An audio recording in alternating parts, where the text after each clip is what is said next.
L'aube s'étendait sur les plaines de Bourgogne comme une caresse rose sur le velours des hautes herbes. Le ciel, encore empreint des derniers songes de la nuit, s'éclaircissait lentement, baignant le paysage d'une lumière tendre et fragile. Une brise discrète faisait onduler les touffes d'herbe, comme si la terre elle-même s'éveillait avec lenteur, sans vouloir briser le silence du matin. Étienne Moreau avançait d'un pas mesuré le long de la clôture qui encerclait son domaine. C'était un rituel immuable, un geste presque sacré pour cet homme habitué à la solitude. Depuis près de 10 ans, sa vie s'était réduite à ces gestes précis, vérifier les barrières, compter le bétail, observer le ciel. Une routine protectrice, répétée avec l'exactitude d'un métronome, comme pour tenir en respect les souvenirs. Ses bottes usées s'enfonçaient légèrement dans la terre meuble, marquant le sol de leur passage fidèle. Il s'arrêta, comme chaque matin, au même endroit, l'extrémité nord-ouest de son ranch. Non pas qu'il y eût là un défaut particulier dans le bois ou le grillage, mais c'est de là que la vue s'ouvrait sur les vastes étendues qu'il avait autrefois parcourues avec un cœur plein d'espoir. Autrefois, il avait rêvé d'un avenir fait de rires d'enfants, de bras tendres, de repas partagés. Aujourd'hui, cet avenir s'était dissous dans une succession de jours solitaires. Mais ce matin-là, quelque chose troubla l'harmonie millimétrée de ses gestes. À peine perceptibles, de légers indices détonnaient dans ce tableau habituel.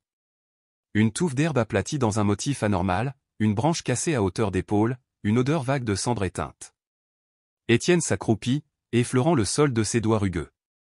Il repéra des empreintes, fines, irrégulières, trop petites pour être celles d'un adulte. Son cœur se contracta.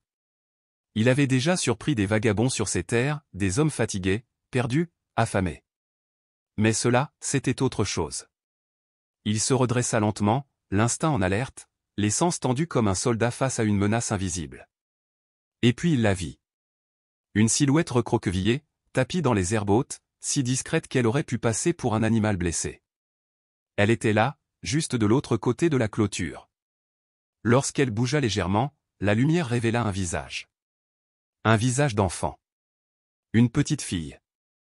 Elle ne devait pas avoir plus de 9 ou 10 ans. Ses cheveux bruns tombaient en mèches désordonnées autour d'un visage sale mais intensément vivant. Sa robe en lambeaux laissait entrevoir des genoux écorchés, et ses bras enlaçaient ses jambes dans une posture de défense instinctive.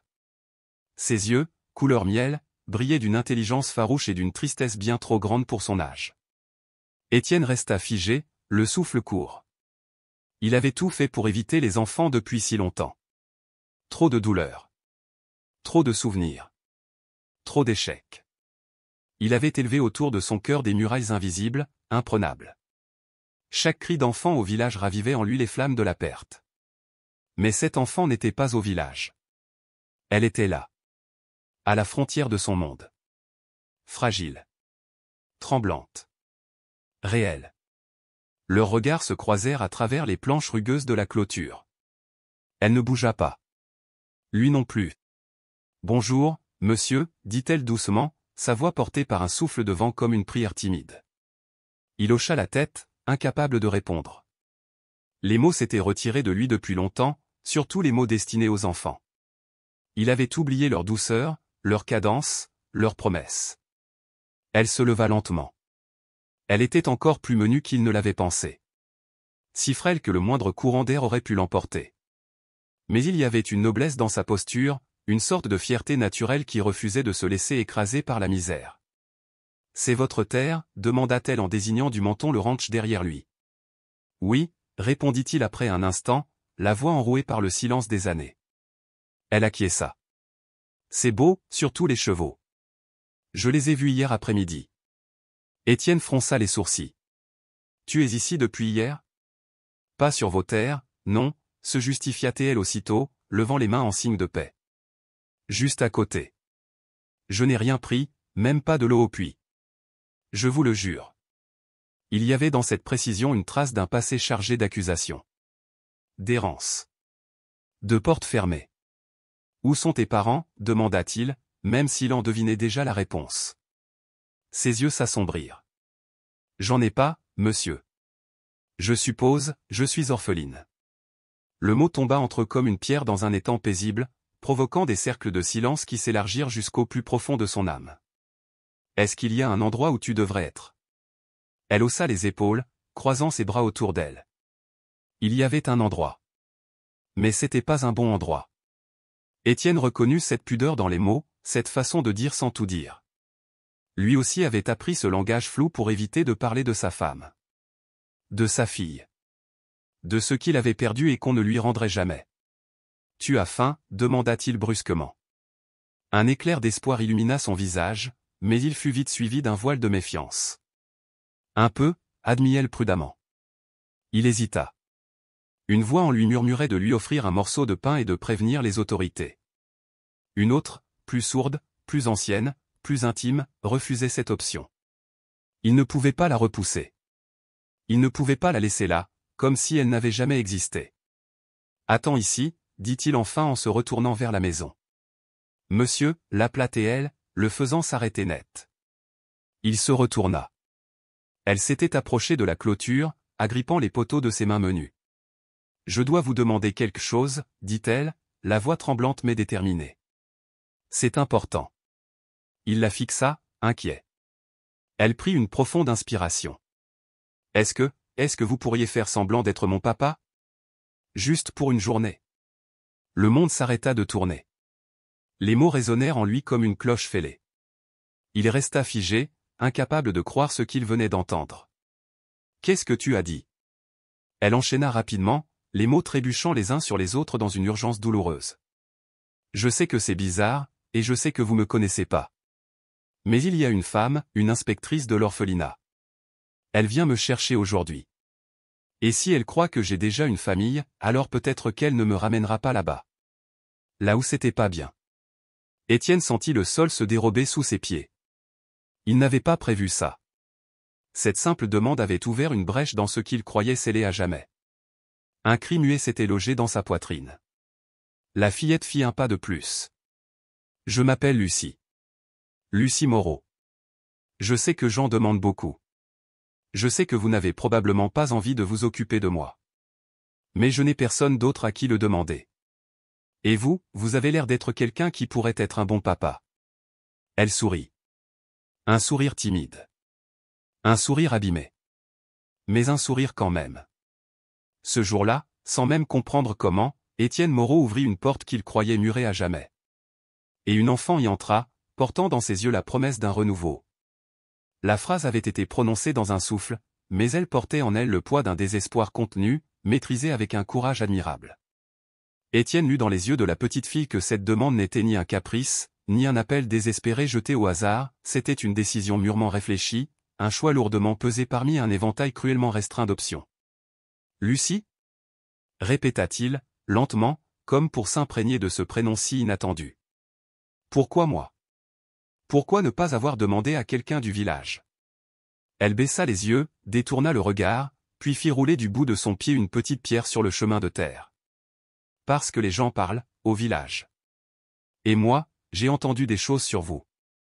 Ils disent que vous êtes un homme bon, un homme tranquille qui préfère rester seul. Ils disent que vous n'embêtez personne, et que vous n'aimez pas être embêté non plus. Alors, je me suis dit, peut-être que vous comprendriez ce que c'est, vouloir juste qu'on vous laisse en paix. » Dans sa voix, il y avait une lucidité rare pour un enfant, une sagesse forgée par l'épreuve, par des blessures trop précoces et des silences trop longs. Étienne comprit, sans qu'elle n'ait besoin d'en dire plus, que cette petite fille l'avait observé. Elle l'avait étudié, et choisi, avec soin. « Je ne sais rien de ce que c'est, être père » lâcha-t-il enfin, d'une voix plus rude qu'il ne l'aurait voulu. « Vous n'avez pas besoin de savoir, » répondit Lucie sans hésiter. « Vous avez juste besoin d'être là. Peut-être dire que je suis à vous, si quelqu'un pose des questions. Juste pour un jour. Je vous le promets. » Étienne ferma les yeux un instant. Dans l'obscurité de ses paupières, les images refoulées depuis des années s'imposèrent violemment. Le visage de sa fille. Ce bébé qu'il n'avait tenu que quelques jours, avant que la maladie n'emporte à la fois l'enfant et sa mère. Depuis, il s'était juré de ne jamais revivre une telle douleur. Il avait bâti autour de lui un monde silencieux et rigide, un rempart contre toute forme de vulnérabilité. Mais voilà que cet enfant, Lucie, venait lui demander l'impossible, prétendre être ce qu'il avait autrefois rêvé d'être plus que tout, un père. Quand il rouvrit les yeux, elle le regardait avec un mélange d'espoir farouche et de résignation douloureuse. Comme si elle s'attendait déjà à être repoussée, mais qu'elle espérait encore, juste un peu. « Quand est-ce que cette inspectrice doit venir » demanda-t-il, surpris de sa propre question. Je ne suis pas sûr, peut-être aujourd'hui, peut-être demain. Étienne tourna les yeux vers sa maison, puis vers la fillette. Il savait que ce qu'il s'apprêtait à faire allait bouleverser l'équilibre précaire de sa vie, mais étrangement, cette fois-ci, ce bouleversement ne lui faisait pas peur. D'accord, dit-il simplement. Un jour. Mais après, il faudra te trouver un vrai endroit où rester. Ce fut comme si le ciel s'ouvrait. Le visage de Lucie s'illumina d'une clarté éblouissante. Ses yeux brillèrent d'un éclat pur, et un sourire immense fendit ses lèvres. Étienne sentit alors quelque chose se ranimer en lui. Un tressaillement, un frémissement qu'il n'avait plus ressenti depuis très longtemps. Merci, souffla-t-elle, la voix tremblante. Merci, monsieur Moreau. Je m'appelle Étienne Moreau. Merci, monsieur Moreau. Je ne vous décevrai pas. Je vous le promets. Alors qu'il l'observait, il la vit discrètement essuyer une larme solitaire qui avait roulé sur sa joue. Un simple geste, mais qui révélait l'intensité de ce qu'elle contenait depuis trop longtemps. Il vaut mieux que tu entres, dit-il en ouvrant le portillon. Si on fait ça, il faut que tu aies l'air d'être chez toi ici. Lorsqu'elle posa le pied sur son terrain, Étienne Moreau ne pouvait pas encore imaginer combien cette décision, prise dans un moment de compassion, allait bouleverser leur vie à tous deux. Le bruit régulier des petites bottes de Lucie résonnait derrière lui comme un écho familier, un souvenir effacé revenu d'entre les brumes. Le soleil avait maintenant inondé le ranch de sa lumière dorée. Et pour la première fois depuis des années, Étienne ne marchait plus seul vers sa maison. Autrefois, cette maison avait été pleine de promesses. Mais après la mort de Marguerite et du bébé, elle s'était figée, transformée en mausolée silencieux. Chaque pièce renfermait des souvenirs figés, un amour suspendu dans le vide. Monsieur Moreau? La voix claire de Lucie le sortit de sa torpeur. Il se retourna et fut surpris de la voir déjà agenouillée sur le perron, en train d'enlever les plantes mortes, ramassant les feuilles sèches en petits tas ordonnés. Ses gestes étaient précis, familiers. Comme s'ils faisaient partie de sa routine depuis longtemps. Tu n'as pas besoin de faire ça, dit-il doucement. J'aime bien aider, répondit-elle sans lever les yeux. Et puis, si on doit faire semblant que j'habite ici, il faut que ça en ait l'air, non? Sa logique était implacable. Étienne se sentit presque honteux. Le perron n'avait pas été entretenu depuis des mois. Il avait fini par ne plus rien voir, à vivre dans un aveuglement voulu, pour ne plus sentir la lente dégradation de tout ce qui l'entourait. Il y a un puits derrière la maison, dit-il après un silence. Et du savon dans la cuisine, si tu veux te laver. Lucie se redressa, les mains encore pleines de feuilles. Je peux finir d'abord? Ça ne prendra pas longtemps. Étienne acquiesça et rentra dans la maison, la laissant à ses tâches. Une fois dans la cuisine, il la balaya du regard avec un œil nouveau. Que verrait un inspecteur?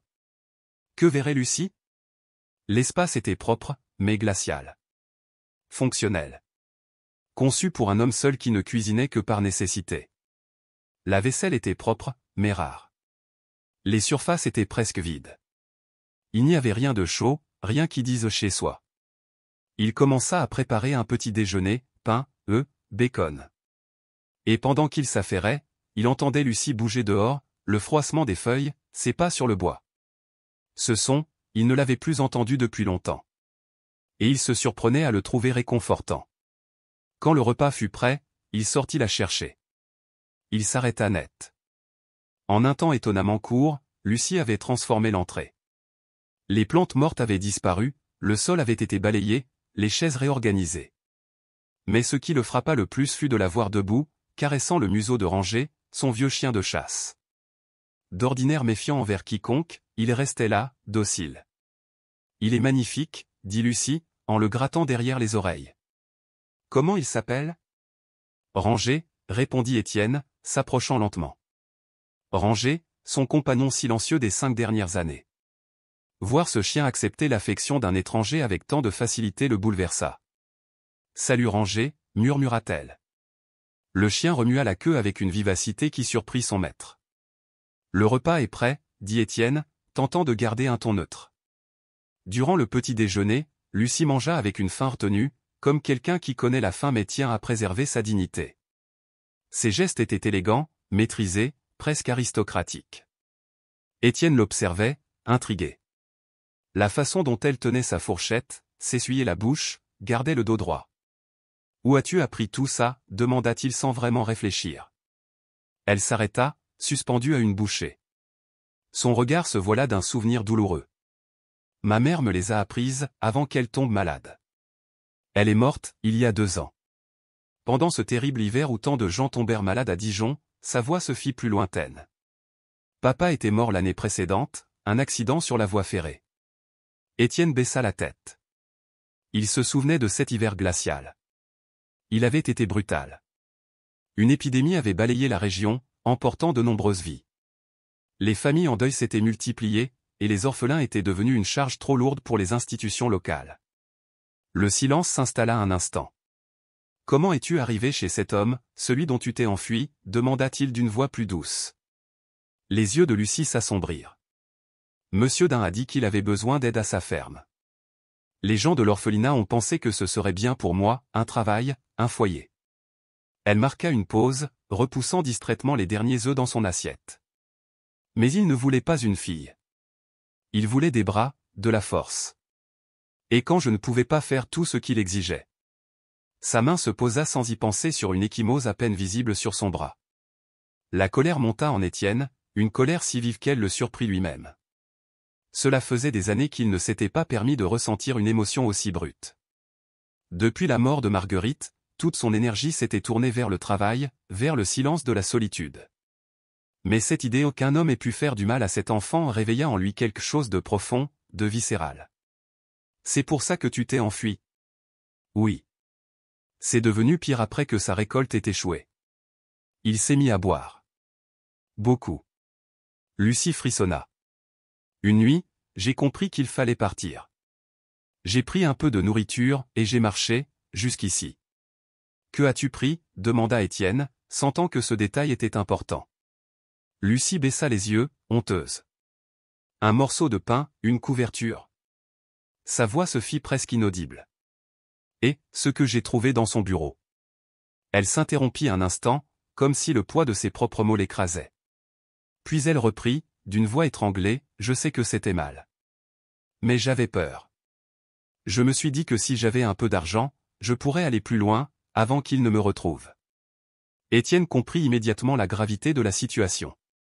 Dans cette région proche de la frontière, le vol au surtout d'argent était un crime pris très au sérieux. Peu importaient les circonstances, si Elias Dain décidait de porter plainte, Lucie risquait de lourdes conséquences judiciaires. « Tu as encore l'argent » demanda-t-il doucement.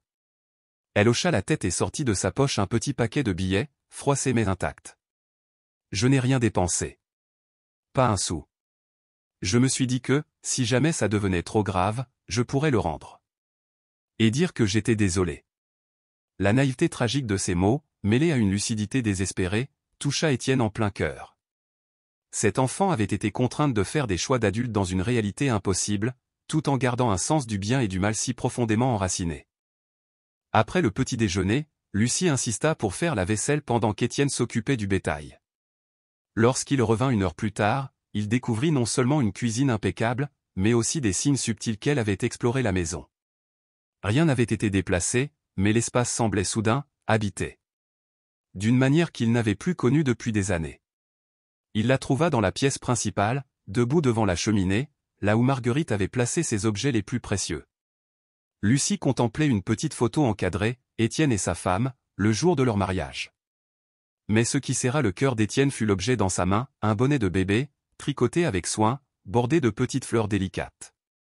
Marguerite l'avait confectionné durant les derniers mois de sa grossesse, chaque soir, pendant qu'Étienne lisait à voix haute. C'était l'un des rares souvenirs tangibles de leur fille, partie bien trop tôt. « Je suis désolée » dit Lucie aussitôt, voyant l'expression figée d'Étienne.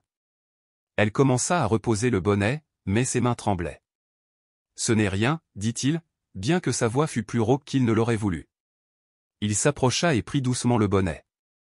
Le tissu, maintenant fragile, semblait sur le point de se désagréger, comme les rêves qu'il contenait.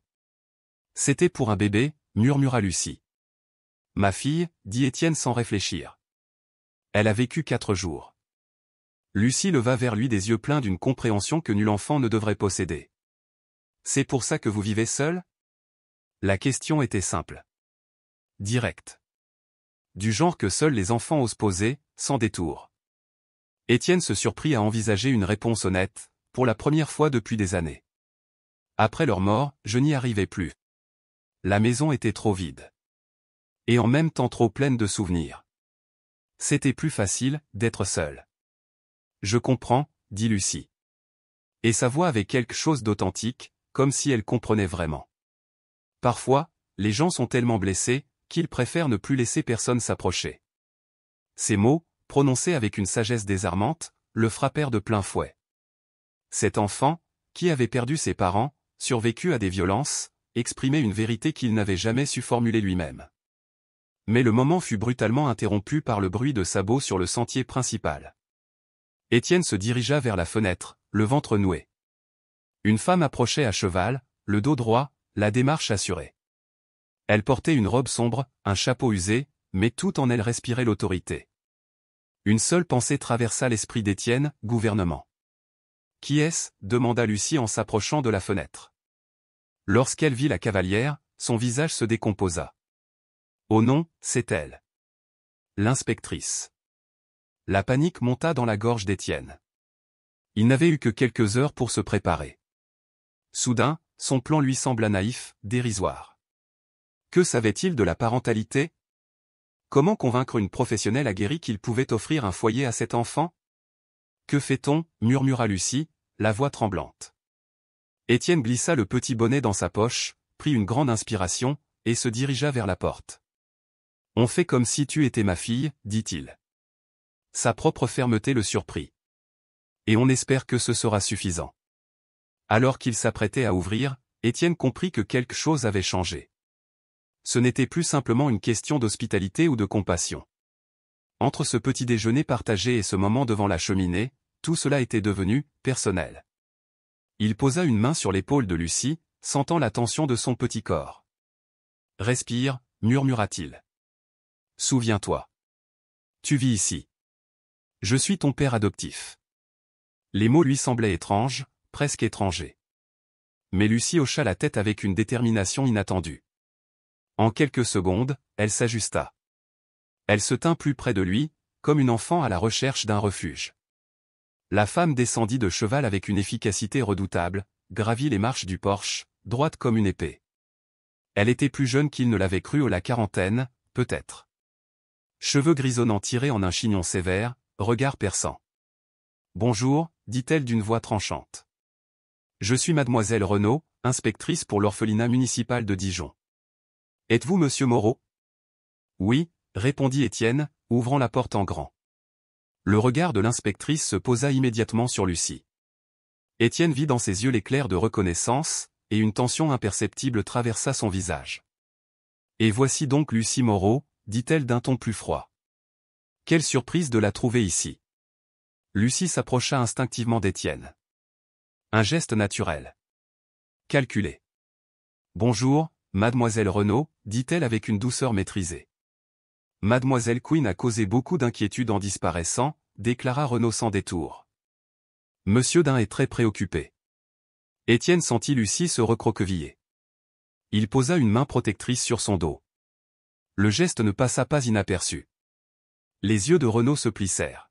« Puis-je vous demander, monsieur Moreau, depuis combien de temps cette enfant est-elle chez vous?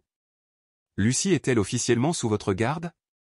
La question tomba comme une pierre dans l'eau calme, brisant l'illusion fragile qu'Étienne avait construite. Il redoutait cet instant, celui où tout ce qu'il tentait de créer pouvait s'écrouler, s'éteindre avant même d'avoir vu le jour. Il ouvrit la bouche, prêt à improviser une réponse, mais Lucie le devança. « Monsieur Moreau est un vieil ami de la famille » déclara-t-elle d'un ton calme mais assuré. « Il connaissait ma maman bien avant qu'elle épouse mon papa. Quand ça s'est mal passé avec monsieur Don, je suis venu ici. » Elle avait dit cela avec une fluidité déconcertante, comme si elle récitait un poème appris par cœur. Étienne la regarda, stupéfait. Ce mensonge, à la fois précis et évasif, était trop bien ficelé pour avoir été inventé sur le moment. Elle y avait réfléchi bien avant ce matin. « Je vois » répondit l'assistante sociale, Maëlle, d'une voix neutre, mais son regard trahissait son scepticisme. « Et cette transition aurait eu lieu quand, exactement ? » « Il y a une semaine » dit Étienne avec prudence.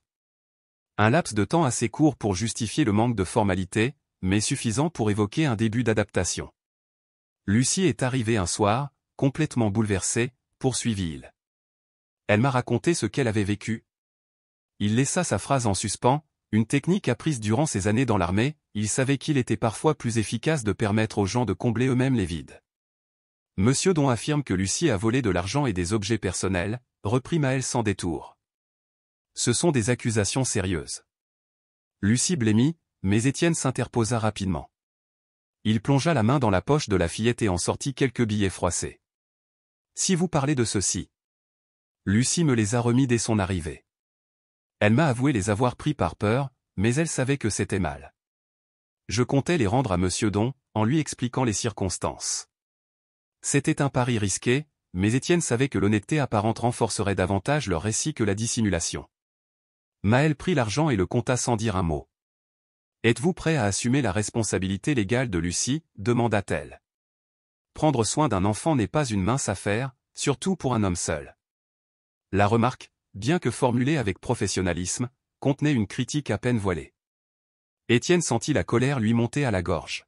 « Je suis parfaitement capable de m'occuper d'un enfant, répondit-il, la voix dure. J'ai un toit stable, de quoi subvenir à ses besoins. Il s'interrompit, conscient qu'il frôlait un aveu personnel. Mais une fois de plus, Lucie intervint, comme si elle avait senti le tumulte en lui. Monsieur Moreau m'a parlé de sa femme et de son bébé, dit-elle doucement. Il ne le dit pas facilement, je sais que ça lui fait mal. Mais je crois que ma maman aurait voulu que je sois avec quelqu'un qui comprend ce que c'est, de perdre sa famille. Ces mots, simples et désarmants, frappèrent Étienne en plein cœur. Pas par cruauté, mais par une vérité nue, irréfutable. Elle avait transformé son chagrin en lien. Elle lui disait, sans le dire, « Je suis comme toi. Et peut-être, ensemble, on peut apprendre à vivre autrement. » Maël les observa longuement, son regard passant de l'un à l'autre, jaugeant, analysant. C'était une femme rompue à ce genre de situation, habituée à détecter les mensonges. Et pourtant, quelque chose dans la sincérité brute de cette scène la fit hésiter. « J'aimerais voir le reste de la maison, déclara-t-elle enfin. Si Lucie doit rester ici, je dois m'assurer que les conditions sont adéquates. » Ce fut le début d'une inspection méticuleuse. Étienne redécouvrit sa propre maison à travers ses yeux critiques, les pièces fonctionnelles mais froides, les murs nus, l'absence de toute trace d'un enfant. Rien n'évoquait un foyer familial.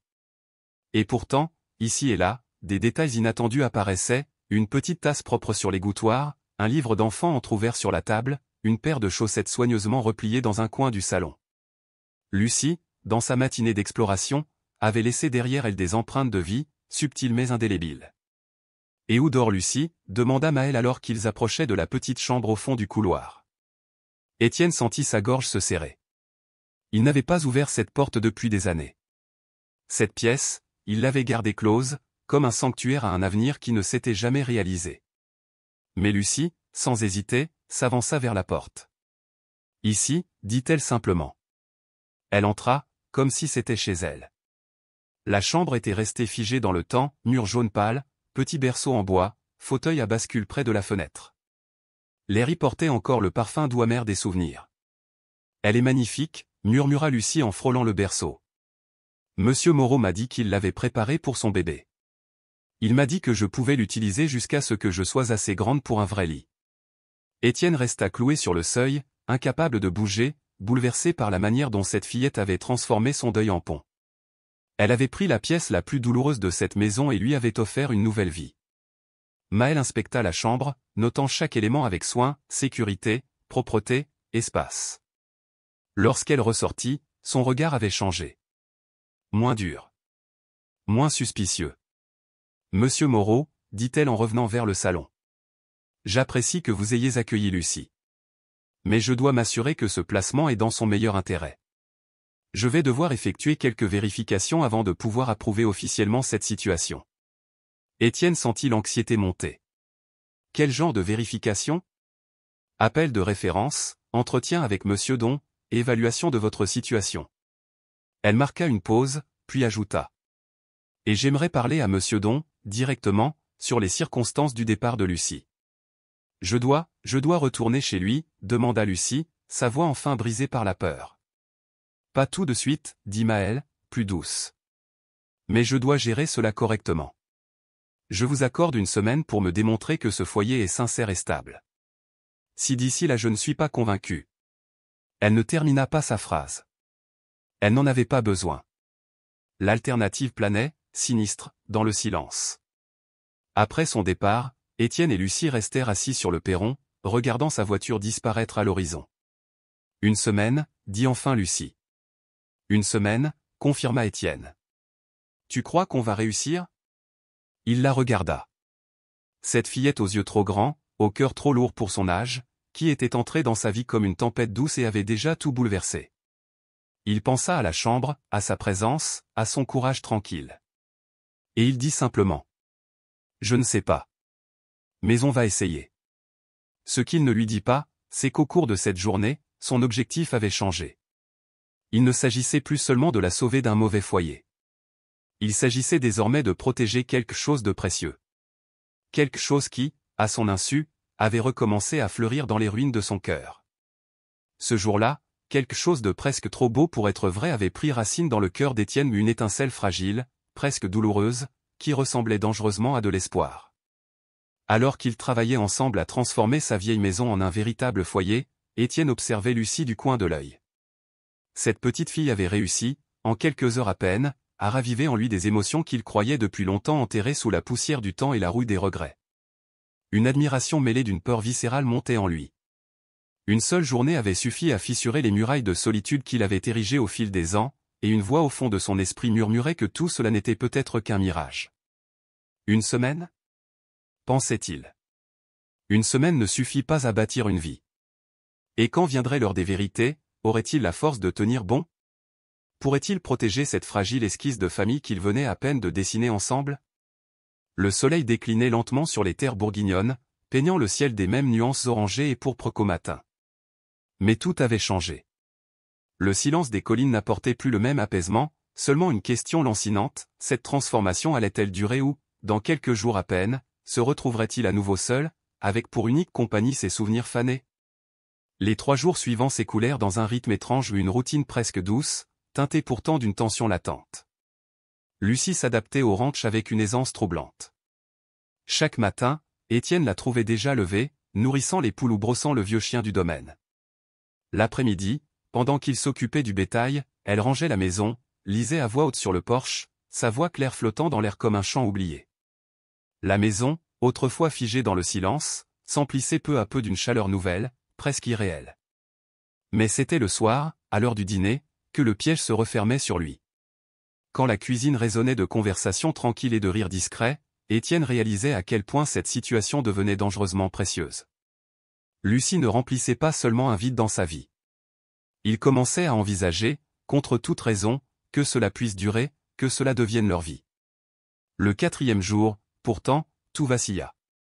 Étienne réparait une section de clôture lorsqu'il entendit au loin le bruit caractéristique de plusieurs chevaux approchant par le chemin principal. En se retournant, il aperçut 3 silhouettes à cheval. L'une d'elles, un homme corpulent, au visage rouge de chaleur et de colère, descendit brusquement. À ses côtés, il reconnut Ben Laurent, le shérif adjoint, et un 3e homme, inconnu. L'homme corpulent marcha vers lui d'un pas ferme. « C'est vous, Étienne Moreau ?»« C'est bien moi, » répondit Étienne en se redressant. Sur le porche, Lucie s'était figée, recroquevillée contre la porte comme une proie qui devine le danger. « Je suis Elias Don », lança l'homme avec rudesse. « Et je viens récupérer ce qui m'appartient. » Le nom tomba comme une pierre dans un étang paisible. Le député Laurent s'avança, visiblement embarrassé. « Monsieur Moreau, dit-il, monsieur Don affirme que Lucie lui appartient légalement, et qu'elle a fui son domicile avec une somme d'argent. »« Je veux mon argent, » ajouta Don, le regard fixé sur la fillette avec une intensité qui donna des frissons à Étienne. « Ce que cette petite voleuse m'a pris dans mon bureau. » Une bouffée de colère monta en Étienne, mais sa voix resta calme. L'argent a déjà été rendu à l'inspectrice Renaud. Quant à Lucie, elle est désormais sous ma protection légale. Don éclata d'un rire rauque. Légal? Depuis quand? Cette gamine m'a été confiée officiellement. J'ai les papiers. Et vous, qu'avez-vous? Une demande en cours? Étienne mentait, bien sûr. Il n'avait aucun papier officiel. Seulement une volonté tenace de gagner du temps. « Laissez-moi voir ces papiers », exigea Don. Mais Ben Laurent l'interrompit. « Monsieur Don, calmez-vous. Nous devons suivre la procédure. L'inspectrice Renaud est désormais responsable du dossier. Elle n'était pas là, cette morveuse m'a volé et s'est enfuie en pleine nuit. » Hurla Don. Lucie se recroquevilla davantage. Cette gamine me doit du travail. Elle me doit du respect. Et si ce type pense pouvoir me la prendre juste parce qu'il se sent seul? Attention, coupa Étienne, la voix basse et vibrante. Faites attention à ce que vous dites à propos de ma fille. Le mot lui avait échappé. Mais il résonna en lui avec une justesse troublante. Don s'emporta. Votre fille? Vous ne savez rien d'elle. Moi je l'ai eue pendant des mois. Je sais quel genre de problème elle est. Quel genre? Demanda Étienne en s'avançant. Paresseuse. Toujours une excuse pour ne pas obéir. Mais je sais comment on gère les filles comme elle, un peu de discipline stricte et elles apprennent. Un froid glacial envahit la poitrine d'Étienne. De la discipline stricte? Murmura-t-il. Ce qu'elle mérite, rien de plus. Le travail forge le caractère. Et si ça ne suffit pas, il y a d'autres moyens pour lui faire comprendre sa place. C'est à ce moment-là que le troisième homme prit la parole. Je suis le juge Lambert, dit-il, fatigué. Monsieur Don m'a contacté en urgence. J'ai parlé à l'inspectrice Renaud. Elle m'a informé des blessures constatées sur le corps de Lucie. Le visage de Don se durcit. Cette femme ne comprend rien à l'éducation. Elle comprend très bien la maltraitance, rétorqua le juge. Et les marques sur Lucie racontent une toute autre histoire. Des ecchymoses. Des cicatrices. Des soins médicaux négligés. C'est inacceptable. Elle ment? Cria Don. Elle se blesse elle-même pour attirer la pitié. Elias, murmura le député Laurent. Je crois qu'il est temps de rentrer chez toi. Je ne partirai pas sans ma propriété. Le mot fusa. Et Étienne explosa. En 3 pas, il fut sur Don. Il le saisit par le col et le souleva du sol, le regard brûlant d'une rage noire. Ce n'est pas une propriété, espèce de brute. C'est une enfant. Et si jamais, tu poses encore un doigt sur elle. Lâche-le. Ordonna Ben Laurent. Étienne obéit, à contre-cœur, son souffle haletant. Ce n'est pas fini, Moreau. J'ai des droits. Vos droits sont à l'étude, rétorqua le juge. En attendant, Lucie reste ici. Quand les 3 hommes partirent enfin, Étienne restait là, tremblant, envahi d'une colère ancienne, celle qu'il n'avait plus ressentie depuis la guerre. Il se tourna vers le porche. Lucie était là, silencieuse. Des larmes coulaient le long de ses joues. « Tu as tout entendu ?» demanda-t-il doucement. Elle hocha la tête. « Tu vas me laisser repartir avec lui ?» La question le frappa de plein fouet. Il s'approcha d'elle, lentement, les yeux embués. « Jamais, dit-il. Tant que je respire, jamais. » Lucie éclata alors en sanglots, des sanglots profonds, anciens, de ceux qu'on porte trop longtemps en silence. Sans réfléchir, Étienne la prit dans ses bras. Elle était si petite. Si fragile. Mais il sentait aussi en elle une force inouïe. « Je ne laisserai plus jamais personne t'enlever, » murmura-t-il contre ses cheveux. « Je te le promets. » Cette nuit-là, après qu'elle se soit endormie, Étienne s'assit seul sur le porche, le regard perdu dans les étoiles. Le monde autour de lui était resté le même. Mais en lui, tout avait changé. Les étoiles scintillaient faiblement dans le ciel nocturne, témoin muet d'une vérité qu'Étienne n'avait cessé de fuir, quelque part au fil de ces derniers jours, Lucie était devenue bien plus qu'une responsabilité passagère. Elle était devenue sa fille. Non par les liens du sang, ni par la loi, mais par une décision consciente, par un acte d'amour. Par cette lumière douce et fragile qu'elle avait ramenée dans sa maison sombre, par la façon dont elle avait transformé sa douleur en but, et surtout, par la confiance qu'elle lui avait donnée, lui, cet homme brisé, alors qu'elle n'avait personne d'autre pour la protéger.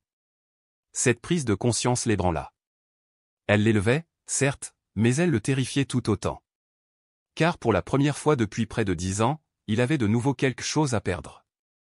Et des hommes comme Elias Denis menaçaient non seulement la sécurité de Lucie, mais aussi la possibilité pour Étienne de devenir enfin le père qu'il avait toujours rêvé d'être. Il se leva lentement, rentra à l'intérieur, et s'arrêta devant la porte de la chambre de Lucie. À travers le bois, il percevait le souffle paisible d'un sommeil profond, celui d'une enfant qui, enfin, se sentait en sécurité. Demain, il entamerait les démarches légales pour rendre officiel ce que son cœur savait déjà. Il parlerait à des avocats, déposerait des demandes, affronterait toutes les procédures pour protéger cet enfant extraordinaire, cette seconde chance tombée du ciel, qu'il n'aurait jamais osé espérer. Mais pour ce soir, il lui suffisait de savoir qu'elle était en sécurité. Qu'elle était chez elle. Et qu'il ne se réveillerait plus jamais seul face à l'aube. Dehors, les coyotes hurlaient à la lune. Ce cri sauvage, mélancolique, avait autrefois résonné comme l'écho de sa propre solitude.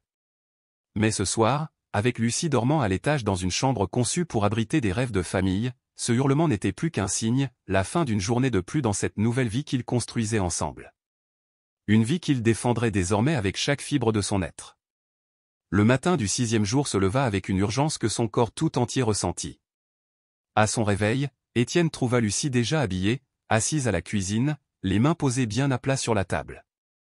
Il y avait dans sa posture une tension digne d'un soldat avant la bataille. « Bonjour », dit-il doucement en s'avançant vers la cuisinière pour préparer le café.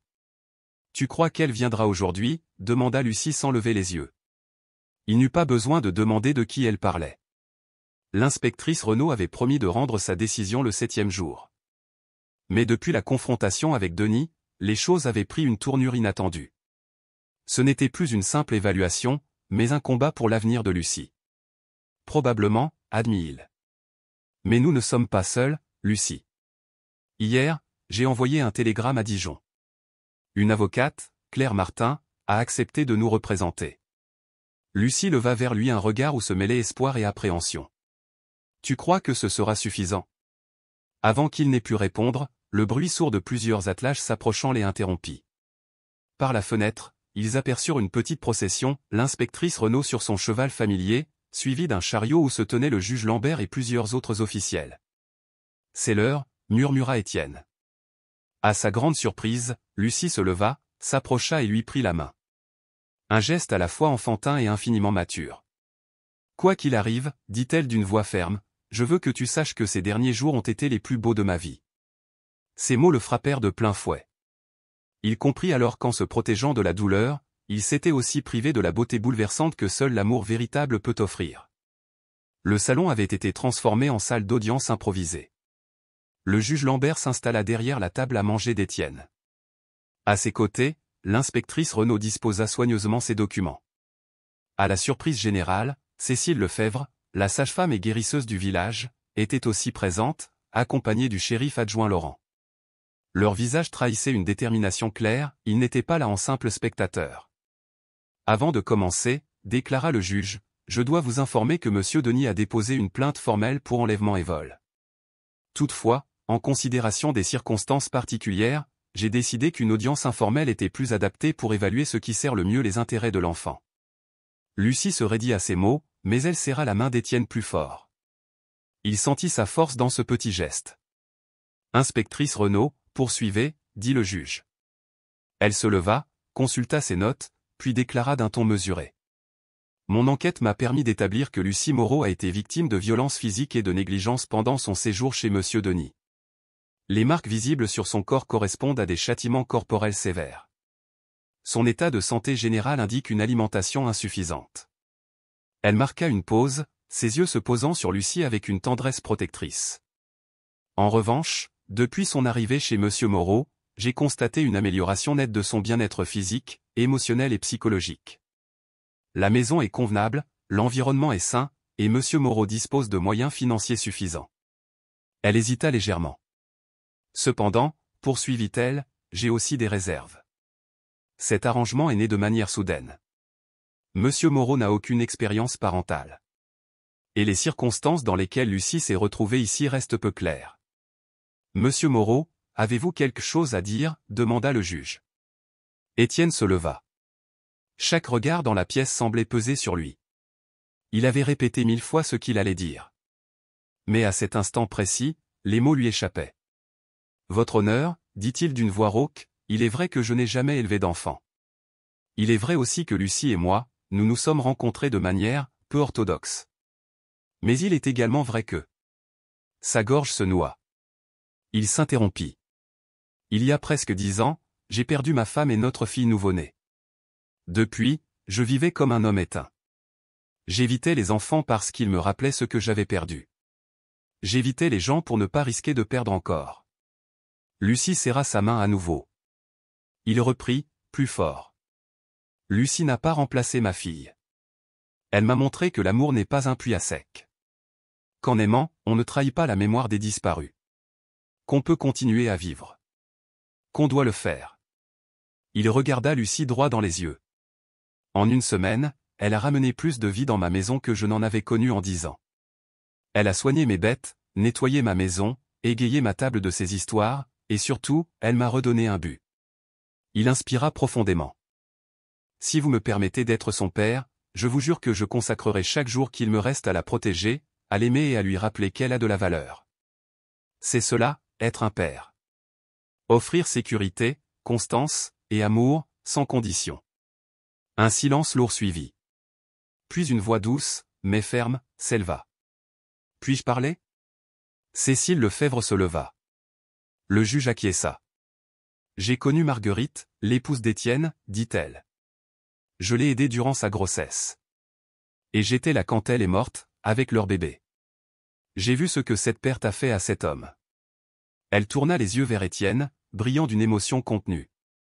Pendant des années, j'ai vu un homme rongé par la culpabilité. Mais aujourd'hui, je vois un homme debout.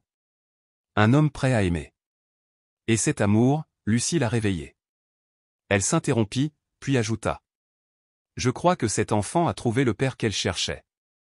Et je crois qu'Étienne a trouvé la raison de recommencer à vivre. Un long silence suivit. Mais cette fois, il n'était plus pesant. Il était chargé de sens, d'émotion, et d'espoir. Je l'ai vu fuir, pendant des années, tout ce qui aurait pu ramener la lumière dans son existence. Et pourtant, cette dernière semaine, j'ai assisté à un changement en lui plus profond, plus vibrant que tout ce que j'avais pu observer en une décennie entière. Cécile s'avança lentement, ses pas empreints d'une gravité nouvelle, et se plaça à côté d'Étienne et de Lucie. Son regard balaya la salle, captant l'attention de chacun. Il y a quelque chose que tout le monde ici doit savoir, dit-elle d'une voix ferme. Une vérité que j'ai découverte en consultant les registres de naissance de Lucie. Elle marqua une pause, pesant chaque mot comme s'il portait le poids de l'histoire. La mère de Lucie, avant son mariage, portait le nom de Claire Coleman. Claire Coleman était la cousine germaine de Marguerite Moreau. Un souffle d'étonnement parcourut la pièce. Étienne sentit son cœur rater un battement.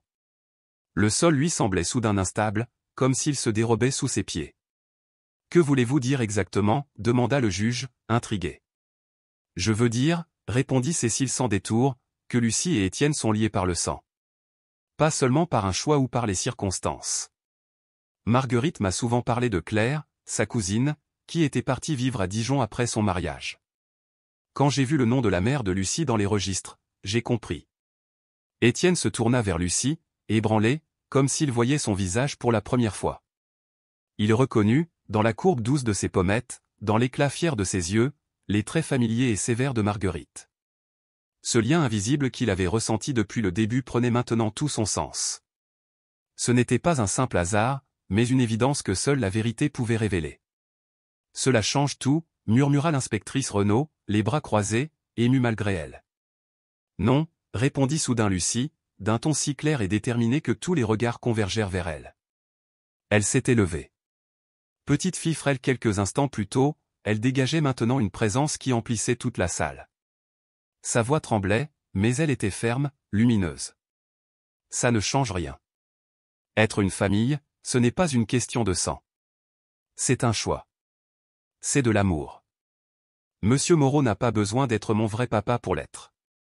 Il est mon père parce qu'il m'a choisi. Et moi, je l'ai choisi.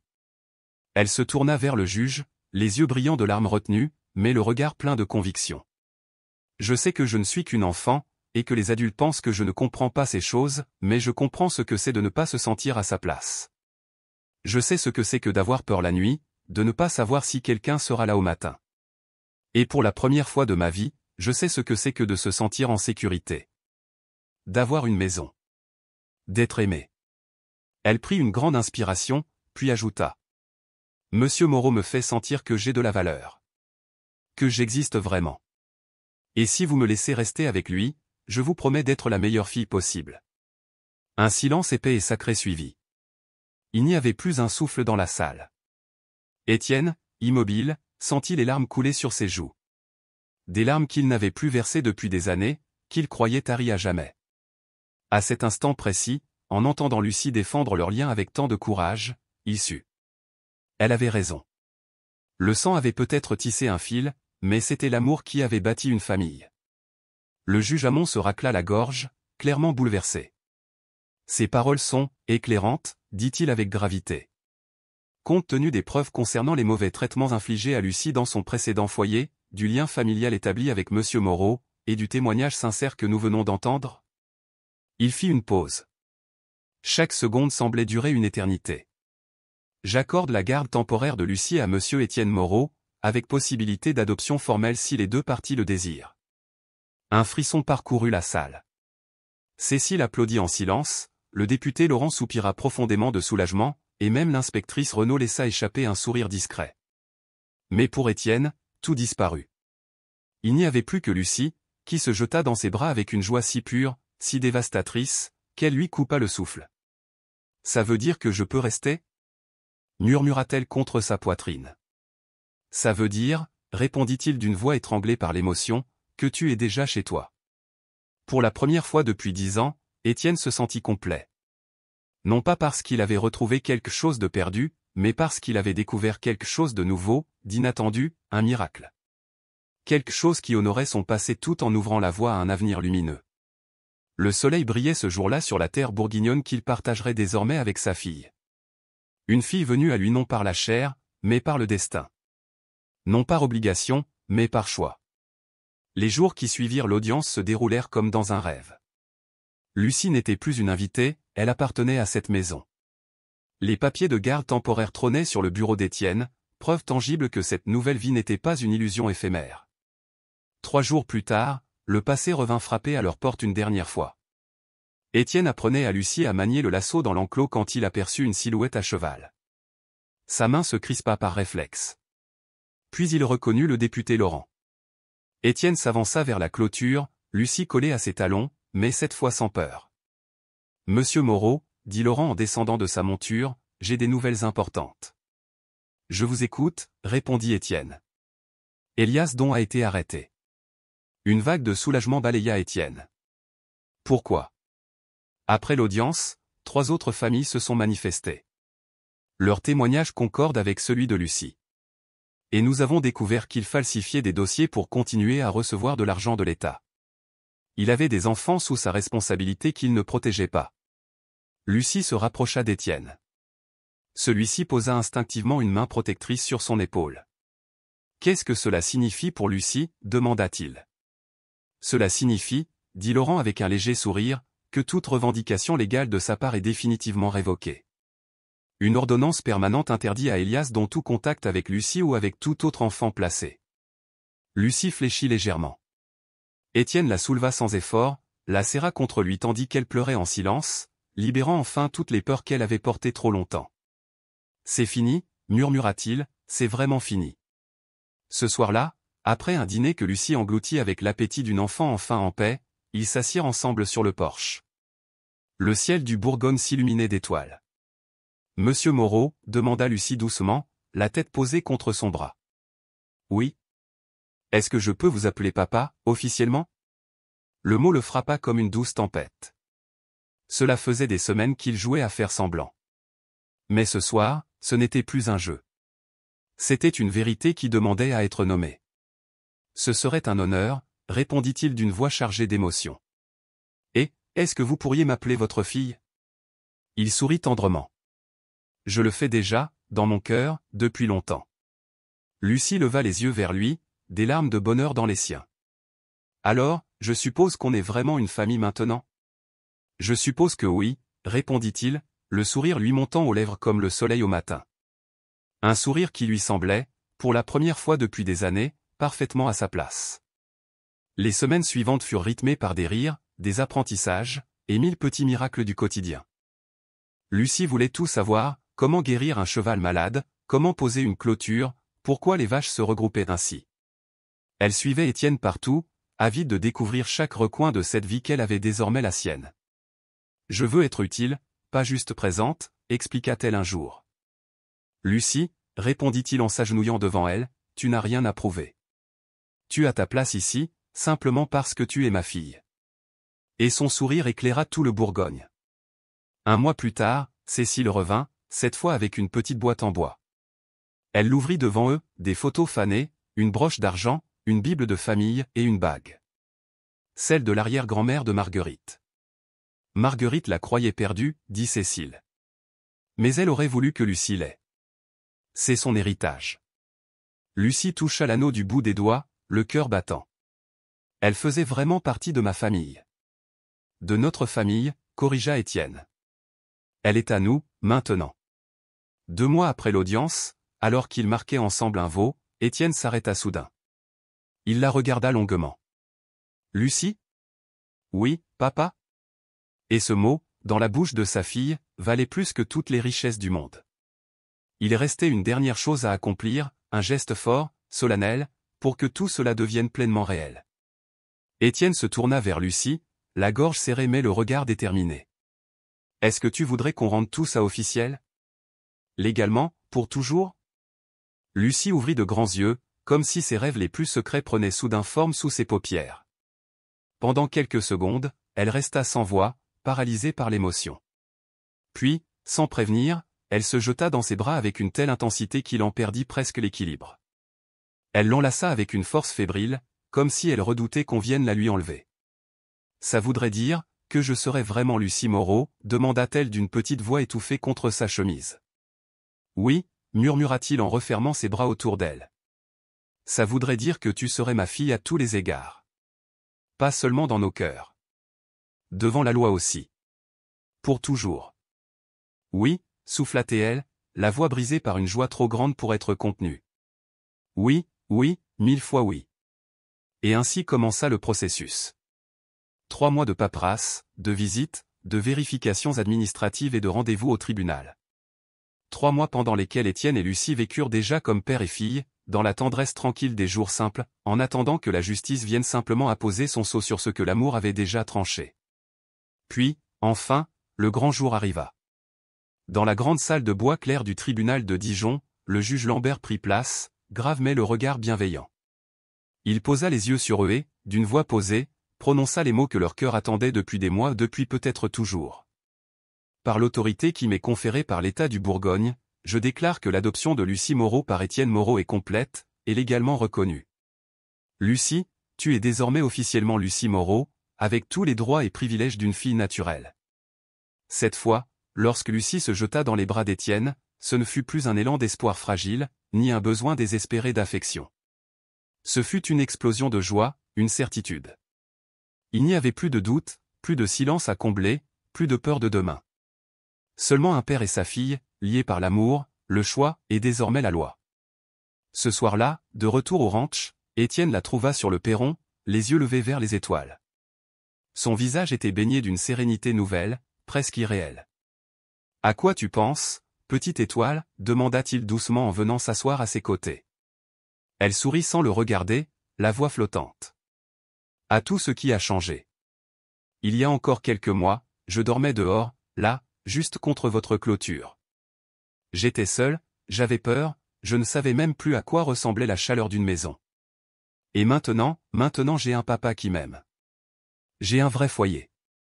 J'ai un nom qui m'appartient vraiment. » Elle tourna enfin la tête vers lui. Dans ses yeux brillait quelque chose de plus fort que les larmes, la lumière pure du bonheur, de l'appartenance. « J'ai une famille. » Le cœur d'Étienne se serra.